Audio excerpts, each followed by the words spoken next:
The news of the Norway women's beach handball team being fined after the players wore shorts instead of the required bikini bottoms during a game has shed light on the double standards in sports. Each Norwegian player was fined 150 euros by the European Handball Federation. The federation requires women to wear bikini bottoms with a close fit and cut on an upward angle toward the top of the leg. The sides of the bikini bottoms must be no more than 4 inches. Let's look at the rules for men, shall we? Men wear vest tops and shorts and are allowed to wear shorts as long as 4 inches above their knees. There is a stark difference between what men and women are allowed to wear under the international handball rules. It seems men's sport is just about the sport, while for women the sport is much more. It's about how their bodies look in front of the cameras. Now, Norway's team had been planning for weeks to flout the rules to point out the double standard for female athletes and had worn shorts in a game in Bulgaria as well. Although beach handball will not be played at the Olympics, women competing in beach volleyball will have to follow similar rules.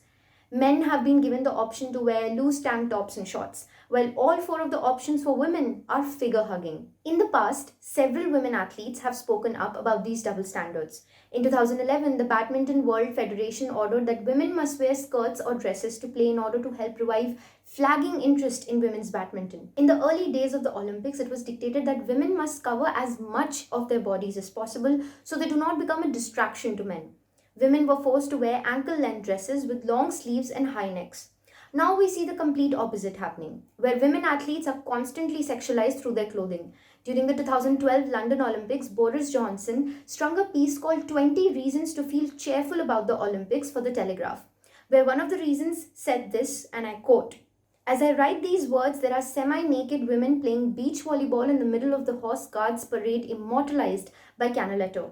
They are glistening like wet otters and the water is splashing off the brims of the spectators' sou'westers. The whole thing is magnificent and bonkers."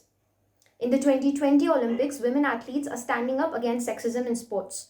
Double Paralympic world champion Olivia Breen recently talked about how after she finished her long jump competition, one of the officials informed her that her sprint briefs were too short and inappropriate. She said she has been wearing the same briefs for many years and wondered if a male competitor would have been similarly criticized.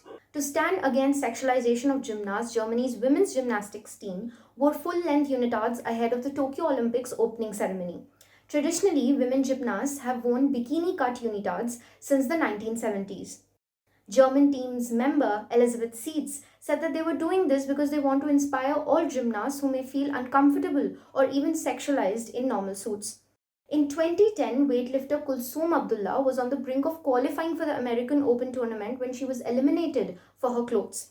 She was wearing a hijab.